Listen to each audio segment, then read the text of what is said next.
बहुत सारे लोगों का मुझसे ये सवाल होता है कि हम कोई चीज़ चाहते हैं या जिस चीज़ की हमारे मन में इच्छा होती है वो चीज़ हमें मिलती क्यों नहीं है, या ये कहूँ साईं बाबा उसके बारे में सुनते क्यों नहीं है। और फिर वो बहुत सारी चीज़ें बोलते हैं, बहुत सारी इच्छाएं रखते हैं, लेकिन वो कहते हैं कि हमें वेट क्यों कराया जा रहा है बाबा की तरफ से।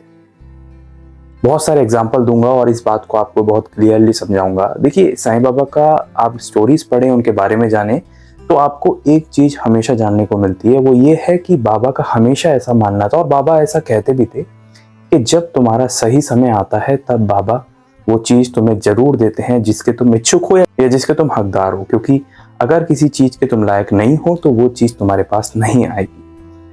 असल में बहुत सारे भक्त बाबा से मिलने आते थे, उस जमाने में भी आते थे और उनकी भी ये इच्छा रहती थी कि हम जो बाबा से मांगे वो हमें एकदम मिल जाए।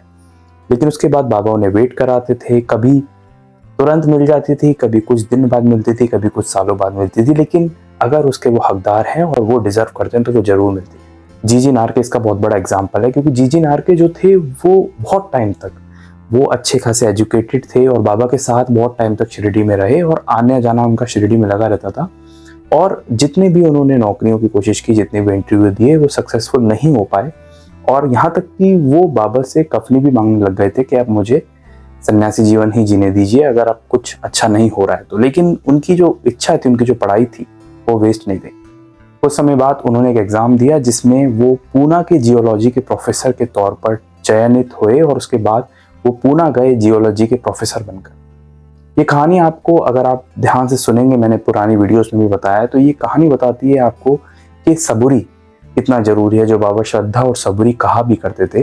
तो श्रद्धा जो बाबा में है वो तो जरूरी है ही है, लेकिन उसके साथ उतने ही महत्व रखती है सबूरी। क्योंकि अगर आपके पास सबूरी नहीं है ना, तो आपकी श्रद्धा आज ना कल टूट ही जाएगी। लेकिन अगर आपके पास सबूरी है तो वो सबर इतना बड़ा होगा कि उसके साथ साथ जो श्रद्धा है वो बढ़ती अपने आप जाएगी। तो सबूरी बहुत ज्यादा, और ये मैं कहूँगा कि श्रद्धा से भी एक कदम आगे जाती है सबूरी। अगर आप में सबर है तो अगर आपके भाग्य में है वो चीज, और अगर आपके भाग्य में नहीं भी है और आप उस चीज को डिजर्व करते हैं, तो बाबा आप तक वो चीज आज नहीं तो कल पहुंचा ही देंगे। बट हमें उस चीज के लिए कोशिश जारी रखनी चाहिए और कोशिश के साथ साथ बाबा पर विश्वास रखना चाहिए। श्यामा जो बाबा के एक भक्त थे, जिन्हें एक बार सांप ने काट लिया, और वो किसी डॉक्टर के पास नहीं गए, भागे भागे साईं बाबा के पास आए और उनसे कहने लगे कि मुझे देवा सांप ने काट लिया है और आप ही मेरे डॉक्टर हो, अब आप ही इसको ठीक करो। वो सीढ़ियां चढ़ते उससे पहले बाबा ने उन्हें डांटना शुरू कर दिया और उन्हें वहां से भगा दिया। अच्छा, श्यामा ये सोचने लग गए कि मैं साईं बाबा के पास आया हूँ, ये मुझे डांट क्यों रहे हैं। खैर, बाबा ने उन्हें घर भेज दिया और उसके बाद उन्हें लेटने को नहीं कहा और उनसे कहा कि तुम लेटना मत।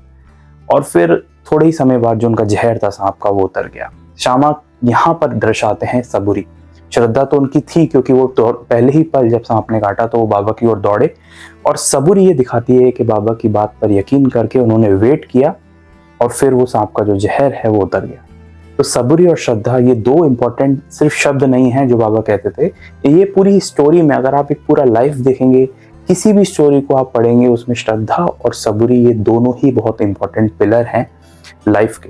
तो ये बहुत एक इंपॉर्टेंट लेसन बाबा बताते भी हैं और बाबा कहते हैं कि जब तुम्हारा समय आएगा तब मैं तुम्हें दूंगा। और समय से बाबा का मतलब ये है कि तुम उसके हकदार होगे, तुम्हें मेरे पे श्रद्धा होगी और तुम सबर रखना सीखते हो। क्योंकि सबर जो है, अगर आप उस चीज के काबिल नहीं भी हो और अगर आप उस चीज के लिए सबर रख रहे हो, तो आपको आज नहीं तो कल वो जो चीज है उसके वो आप काबिल हो ही जाओगे। क्योंकि सबर जो होता है वो आपको काबिल बना ही देगा उस चीज के लिए, क्योंकि आपने उस चीज के लिए इतना सबर किया। तो इसलिए बहुत सारे विचारों को छोड़िए, सिर्फ दो चीजों पे फोकस किए, वो है श्रद्धा और सबूरी। और जिस भी कहानी को आप पढ़ेंगे, हर कहानी आपको कुछ ना कुछ सिखा कर जाएगी। और ऐसी ढेर सारी असली कहानियां इस चैनल पर अपलोडेड है, जिनमें मैं साईं बाबा से जुड़ी हुई कहानी पढ़ता रहता हूँ, समझता रहता हूँ और अपनी समझ के अकॉर्डिंग आप तक पहुंचाता रहता हूँ। अगर आप इसी तरह बाबा से जुड़ी हुई कहानियां जानना चाहते हैं या मेरे साथ कुछ अलग टॉपिक पर डिस्कशन करना चाहते हैं, तो इस चैनल को सब्सक्राइब कर सकते हैं। मिलेंगे एक नेक्स्ट वीडियो में एक नई कहानी के साथ। ओम साई राम।